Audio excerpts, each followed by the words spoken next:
ಸರ್ಕಾರಿ ಶಾಲೆಯ ಕ್ರೀಡಾಂಗಣವನ್ನ ಸರ್ವೆ ಮಾಡೋದಕ್ಕೆ ಬಂದಿದ್ದ ಖಾಸಗಿ ಸರ್ವೇಯರ್ಗಳಿಗೆ ಗ್ರಾಮಸ್ಥರು ಹಿಗ್ಗಾಮುಗ್ಗ ತರಾಟೆಗೆ ತೆಗೆದುಕೊಂಡಿದ್ದಾರೆ. ಚಿಕ್ಕಮಗಳೂರಿನ ಕೊಪ್ಪ ತಾಲೂಕಿನ ಹರಿಹರಪುರದ ದೇವರ ಮನೆಯಲ್ಲಿ ಗ್ರಾಮಸ್ಥರು ಗರಂ ಆಗಿದ್ದಾರೆ.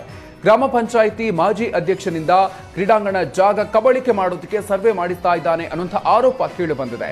ಇನ್ನು ಶಾಲೆ ರಜೆ ಇದ್ದಾಗ ಸರ್ವೆಗೆ ಬಂದಿದ್ದ ಖಾಸಗಿ ಸರ್ವೇಯರ್ಗಳಿಗೆ ಗ್ರಾಮಸ್ಥರು ತರಾಟೆಗೆ ತೆಗೆದುಕೊಂಡಿದ್ದಾರೆ. ರಾಯಚೂರು ಜಿಲ್ಲೆಯಲ್ಲಿ ದಿನೇ ದಿನೇ ಬಿಸಿಲು ಹೆಚ್ಚಾಗ್ತಾ ಇದೆ. ಇತ್ತ ಬಿಸಿಲು ಹೆಚ್ಚಳದಿಂದ ಮೂಲಗಳಾದ ಕೆರೆ ಹಳ್ಳಗಳಲ್ಲಿ ನೀರು ಬತ್ತಿ ಹೋಗ್ತಾ ಇದೆ. ರಾಯಚೂರು ಜಿಲ್ಲೆಯ ಮಾನವೀಯ ಬೆಳಗಿನಪೇಟೆಯಲ್ಲಿ ಜನರು ನೀರಿಗಾಗಿ ನಿತ್ಯವೂ ಪರದಾಡುವಂಥ ಪರಿಸ್ಥಿತಿ ಇದೆ. ಕುಡಿಯುವ ನೀರಿನ ಕೆರೆ ಖಾಲಿಯಾಗಿದ್ದು ಕಳೆದ 3-4 ತಿಂಗಳಿನಿಂದ ನೀರಿಗಾಗಿ ಜನ ಪರದಾಡ್ತಾ ಇದ್ದಾರೆ. ಕೆರೆ ಖಾಲಿಯಾಗಿದ್ದಕ್ಕೆ ಕೆರೆಯಲ್ಲಿ ಗುಂಡಿ ತೋಡಿ ಒರತೆ ನೀರು ಸಂಗ್ರಹಣೆಗೆ ಮುಂದಾಗಿದ್ದಾರೆ. ಗ್ರಾಮದಲ್ಲಿ ನೀರಿನ ಸಮಸ್ಯೆ ಬಗ್ಗೆ ಸುವರ್ಣ ನ್ಯೂಸ್ ವರದಿ ಪ್ರಸಾರ ಆಗ್ತಾ ಇದ್ದಂತೆ ಸಣ್ಣ ನೀರಾವರಿ ಸಚಿವ ಬೋಸರಾಜು ಭೇಟಿ ನೀಡಿದ್ರು.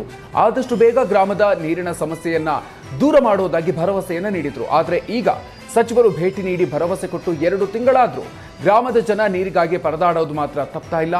ಮಕ್ಕಳು ಮತ್ತು ಮಹಿಳೆಯರು ನೀರಿಗಾಗಿ ನಿತ್ಯ ಗೋಳಾಟವನ್ನು ಮಾಡ್ತಿದ್ದಾರೆ.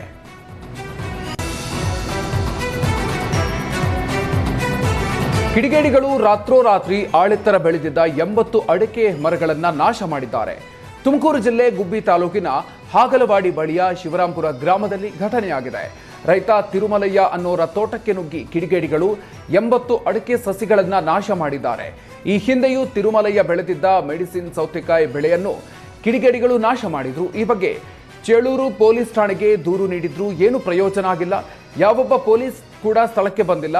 ಇದಾದ ಬಳಿಕವೂ ಕೂಡ 4 ಲಕ್ಷ ರೂಪಾಯಿ ಸಾಲ ಮಾಡಿ ಬೋರ್ವೆಲ್ ಹಾಕಿಸಿ ಅಡಿಕೆ ಸಸಿಯನ್ನು ನಾಟಿ ಮಾಡಲಾಗಿತ್ತು. ಆದರೆ ಈ ಬಾರಿ ಕೂಡ ಕಿಡಿಗೇಡಿಗಳು ಅಡಿಕೆ ಸಸಿಗಳನ್ನು ನಾಶ ಮಾಡಿದ್ದು ರೈತ ತಿರುಮಲಯ್ಯ ಕಂಗಾಲಾಗಿದ್ದಾರೆ.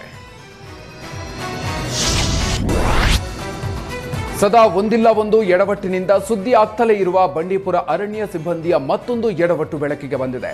ಕೇರಳದ ಮಲಯಾಳಿ ಸಿನಿಮಾದ ಚಿತ್ರೀಕರಣಕ್ಕೆ ಅನುಮತಿ ನೀಡಿ ವಿವಾದ ಮಾಸುವ ಮುನ್ನವೇ ಇನ್ನೊಂದು ವಿವಾದಕ್ಕೆ ಕಾರಣ ಆಗಿದೆ. ಸಂಜೆ 4 ಗಂಟೆ ಬಳಿಕ ಸಾರಿಗೆ ಬಸ್ಗಳಿಗೆ ನಿಷೇಧ ಹೇರುವ ಅರಣ್ಯ ಇಲಾಖೆಯ ಸಿಬ್ಬಂದಿ ಹಣಕ್ಕಾಗಿ ತಮ್ಮ ವಾಹನದಲ್ಲಿ ಜನರನ್ನ ಕರ್ಕೊಂಡು ಹೋಗ್ತಾ ಇದ್ದಾರೆ. ಬಂಡೀಪುರ ಅರಣ್ಯ ಸಿಬ್ಬಂದಿ ಇಕೋ ಡೆವಲಪ್ಮೆಂಟ್ ಕಮಿಟಿಯ ವಾಹನದಲ್ಲಿ ಜನರನ್ನ ಕರ್ಕೊಂಡು ಹೋಗುವ ದೃಶ್ಯ ಸ್ಥಳೀಯರ ಫೋನ್ನಲ್ಲಿ ಸೆರೆಯಾಗಿದೆ. ಇನ್ನು ಅರಣ್ಯ ಸಿಬ್ಬಂದಿಯ ಕಳ್ಳಾಟಕ್ಕೆ ಸ್ಥಳೀಯರು ಆಕ್ರೋಶವನ್ನು ವ್ಯಕ್ತಪಡಿಸಿದ್ದಾರೆ.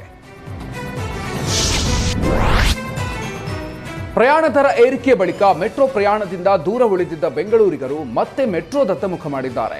ಬೆಲೆ ಏರಿಕೆ ಬಳಿಕ ಫೆಬ್ರವರಿಯಲ್ಲಿ ಸುಮಾರು 1.5 ಲಕ್ಷ ಜನ ಮೆಟ್ರೋ ಪ್ರಯಾಣಿಕರ ಸಂಖ್ಯೆ ಕಡಿಮೆಯಾಗಿತ್ತು. ಆದರೆ ಬೆಂಗಳೂರಿನ ಟ್ರಾಫಿಕ್ ಜಂಜಾಟದಿಂದ ತಪ್ಪಿಸಿಕೊಳ್ಳೋದಕ್ಕೆ ಮತ್ತೆ ಮೆಟ್ರೋದತ್ತ ಮುಖ ಮಾಡಿದ್ದಾರೆ. ಕಳೆದ 2 ತಿಂಗಳಿಗೆ ಹೋಲಿಸಿದರೆ ಏಪ್ರಿಲ್ ಮೊದಲ ವಾರದಲ್ಲಿ ಮೆಟ್ರೋ ಪ್ರಯಾಣಿಕರ ಸಂಖ್ಯೆ ಗಣನೀಯವಾಗಿ ಏರಿಕೆ ಕಂಡಿದೆ. 7 ಲಕ್ಷಕ್ಕೆ ಇಳಿದಿದ್ದ ಪ್ರಯಾಣಿಕರ ಸಂಖ್ಯೆ 8ರಿಂದ 8.25 ಲಕ್ಷಕ್ಕೆ ಏರಿಕೆಯಾಗಿದೆ. ಇನ್ನು ಮೆಟ್ರೋದಲ್ಲಿ ಪ್ರಯಾಣಿಕರ ಸಂಖ್ಯೆ ಸಹಜ ಸ್ಥಿತಿಗೆ ಬಂದಿದ್ದಕ್ಕೆ ಬಿಎಂಆರ್ಸಿಎಲ್ ನಿಟ್ಟುಸಿರು ಬಿಟ್ಟಿದೆ.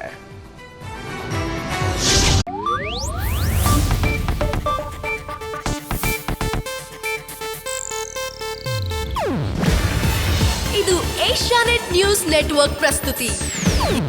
ನೀವು ನೋಡ್ತಿದ್ದೀರಾ ಏಷ್ಯಾನೆಟ್ ಸುವರ್ಣ ನ್ಯೂಸ್.